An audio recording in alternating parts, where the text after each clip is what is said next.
আমাদের গ্যাস মন্ত্রীকে তো খুঁজে পাওয়া যাচ্ছে না, কোথায় আছেন উনি? শিক্ষামন্ত্রী ইদানিং কেন কোনো খুঁজে পাচ্ছি না আমরা দেখতেছি। আপনার প্রশ্ন করলে পার্লামেন্টে বলে যৌক্তিক প্রশ্ন করেন, যৌক্তিক স্ট্যাটিস্টিক দিয়ে প্রশ্ন করলে উত্তর যায় নাকি পল্টন মহানগরে। আমার প্রশ্ন হলো পল্টনটা কি নয়া পল্টন না পুরানা পল্টন? 17 বছর তো ওনাদের সাথে আমরা আন্দোলন করছি না? তাহলে বক্তব্যটা আমরা কোথায় দিয়েছিলাম? নয়া পল্টনে দিয়েছি আমরা, ঠিক কিনা? শিক্ষকদের বেতন নিয়ে আমি জাস্ট একটু ট্রাই করে দেখলাম। বাংলাদেশের একটা শিক্ষক মোরাললেস বেসরকারি শিক্ষক 1,50,000 থেকে সর্বোচ্চ 3 লাখ। সেখানে সর্বোচ্চ জার্মানে ধরলাম 1 কোটি টাকার অধিক পায়। টাকা দিয়ে মেজার করতেছি না, বলতেছি যে কতটা ডিস্টেন্স। আপনি ইন্ডিয়ার সাথে তুলনা করলে ইন্ডিয়ার একটা টিচার অ্যাভারেজে 11 লাখ টাকা ইয়ারলি পায়। আপনি যদি মালয়েশিয়াও ধরেন তারা প্রায় 19 লাখ পায়, জাপানে 56 লাখ, সাউথ কোরিয়াতে 63 লাখ, ফিনল্যান্ডে 72 লাখ। আমাদের টিচার হয়তো 72 লাখ চায় না, আমাদের টিচার একটু জীবনযাপন একটা ডিসেন্ট লাইফ চায়, তাই নয় কি?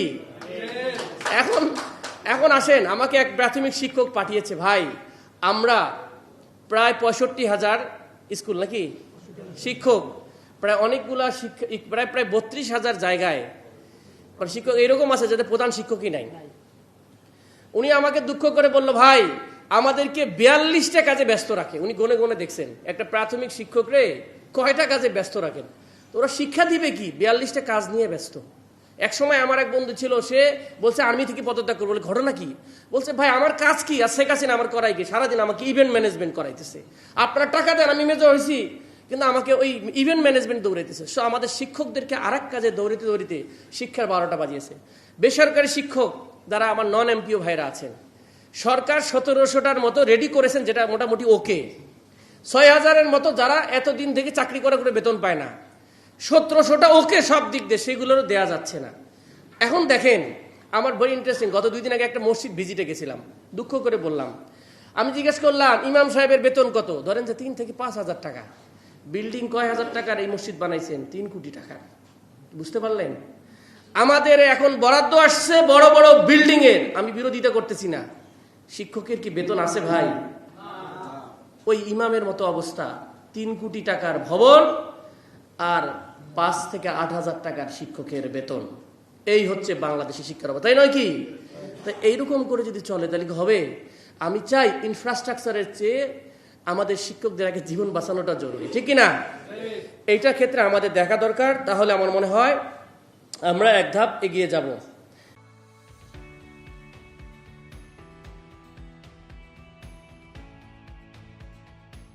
এরপরে আসি বেসরকারি শিক্ষক।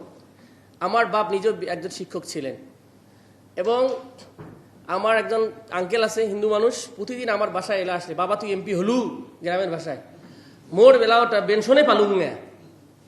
মানে এতদিন ধরে ঘুরতেছে, তার যে বেসিক অবসরের পরে যে ভাতা, আপনি খেয়াল করছেন কয় হাজার টাকা, কয় হাজার কোটি টাকা? 10,000 কোটি টাকা অনলি।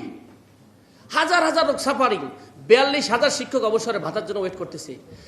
এই রাষ্ট্র 9,30,000 কোটি টাকার বাজেট দিতে পারে, আর শিক্ষকদের অবসরের পর রোগে কষ্টে দুঃখে ঘুরে বেড়াইতেছে, আমরা 9,000 কোটি টাকা দিতে পারি না।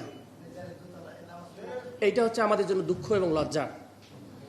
এইরকম সাফারিং করে করে আমরা বলে যাচ্ছি। আমার বিশ্বাস আমাদেরকে এই সমাজকে পরিবর্তন করতে গেলে আমাদের এগুলোকে হাত দিতে হবে। সুতরাং 1 নম্বর যেটা এসেছিলাম, ইন্টিগ্রেটেড ভিশনের সাথে একটা সুন্দর ম্যানেজমেন্ট লাগবে, সেটার সাথে সরকার জড়িত। আমি সরকারকে হাম্বলি রিকোয়েস্ট করব যে আপনারা সব স্টেক হোল্ডার, যেটা আমাদের শিক্ষা সম্পাদক বলেছেন, বসে যদি প্রকৃত অর্থে বাংলাদেশের মানুষকে সুশিক্ষা সুসিস্টেম দিতে চান, তাহলে সবার সাথে বসে শুনে যেটা করা যায় সেটা করতে হবে। এবং বারবার আপনারা পে স্কেল নিয়ে কথা বলতেছেন, আপনারা পে স্কেল দিবেন কি দিবেন না সেটা ক্লিয়ার করেন। কারণটা কি? আপনারা আজকে না কালকে এখানে একটা শুভঙ্করের ফাঁকি আছে। কিরকম? এবার কিন্তু কয়েক হাজার শিক্ষকদের অবসর ভাতা 1 লাখ টাকা করে গেছে নাকি গ্রাজুয়ালি। তাহলে আমার বাপ যদি 20 লাখ টাকা পায়, তাহলে কয় বছর লাগবে উঠাইতে? বাঁচবে আরো 20 বছর। তার মানে কি? এটা কি ধরনের? সবকিছু কি পাইলট প্রজেক্ট হয় নাকি? সবকিছু পাইলট প্রজেক্ট হয় না। আপনি যদি এইরকম শুরু করেন পে স্কেলের ক্ষেত্রে, নাই তো গ্রাজুয়ালি এই বছর 500 করে বাড়াইলাম, আগামী বছর 1000, সবকিছু গ্রাজুয়ালি না। যখন চিন্তা করবেন ভালো মতো চিন্তা করবেন। এই সরকারের অনেক জায়গায় লেজে গোবরে অবস্থা, হ্যাফাজার্ড অবস্থা। ওনারা বলেছে অনেক প্ল্যান, অনেক সুন্দর ম্যানেজমেন্ট, কোনো কিছু নাই, সব উল্টাপাল্টা অবস্থা। আপনি যে সেক্টরে ধরবেন, নট এ সিঙ্গেল সেক্টর, আপনার প্রশ্ন করলে পার্লামেন্টে বলে যৌক্তিক প্রশ্ন করেন, যৌক্তিক স্ট্যাটিস্টিক দিয়ে প্রশ্ন করলে উত্তর যায় নাকি পল্টন মহানগরে। আমার প্রশ্ন হলো পল্টনটা কি নয়া পল্টন না পুরানা পল্টন? 17 বছর তো ওনাদের সাথে আমরা আন্দোলন করছি না? তাহলে বক্তব্যটা আমরা কোথায় দিয়েছিলাম? নয়া পল্টনে দিয়েছি আমরা, ঠিক কিনা? সুতরাং কথা বলার সময় চিন্তা করে কথা বলতে হবে। ওনারা বাইপাস করার চেষ্টা করেন কেন? আমাদের গ্যাস মন্ত্রীকে তো খুঁজে পাওয়া যাচ্ছে না, কোথায় আছেন উনি? বিদ্যুৎ নাই, তো এইভাবে কি হবে? রাষ্ট্রের কোনো জায়গায় ওনারা, শিক্ষামন্ত্রী ইদানিং কেন কোনো খুঁজে পাচ্ছি না আমরা দেখতেছি। আসেন শিক্ষামন্ত্রী, জাগেন, এই জনগণকে, মানুষকে, শিক্ষকদের কথা শোনেন। আমরা শিক্ষক অ্যালায়েন্স ছোট অর্গানাইজেশন, জাস্ট স্টার্টেড। আমার বিশ্বাস আমরা এনসিপি যে ভিশন দেখে বাংলাদেশ হবে হাব, বিকন, এখান থেকে লাইটিং হবে। একসময় বাগদাদ ছিল, আমরা এখন ওয়েস্টার্নের দিকে তাকাই, আমরা দেখি ওয়াশিংটন মুখী হয়েছি। একসময় ছিল ওসমানিয়াদের, কি ছিল আমাদের ইস্তাম্বুল ছিল, এরপরে লন্ডনে চলে গিয়েছে শিক্ষার হাব। লন্ডন তো এখনো শিক্ষা নিয়ে অনেক বিজনেস, তাই না? আপনি দেখবেন ব্রিটিশ কাউন্সিল থেকে শুরু করে এডেক্সেলের কারিকুলাম, কেমব্রিজের curriculum, I can speak a lot, সব কিছু তাদের কেন্দ্রিক হয়েছে। আমরা কোথায় আছি, কোথায় যেতে চাই? There should be a road map, this is the vision. এইটা এইভাবে বাংলাদেশ আগাতে থাকবে এবং সর্বদল সবাই মিলে যদি করি তাহলে এটা নিয়ে বারবার চেঞ্জ হবে না।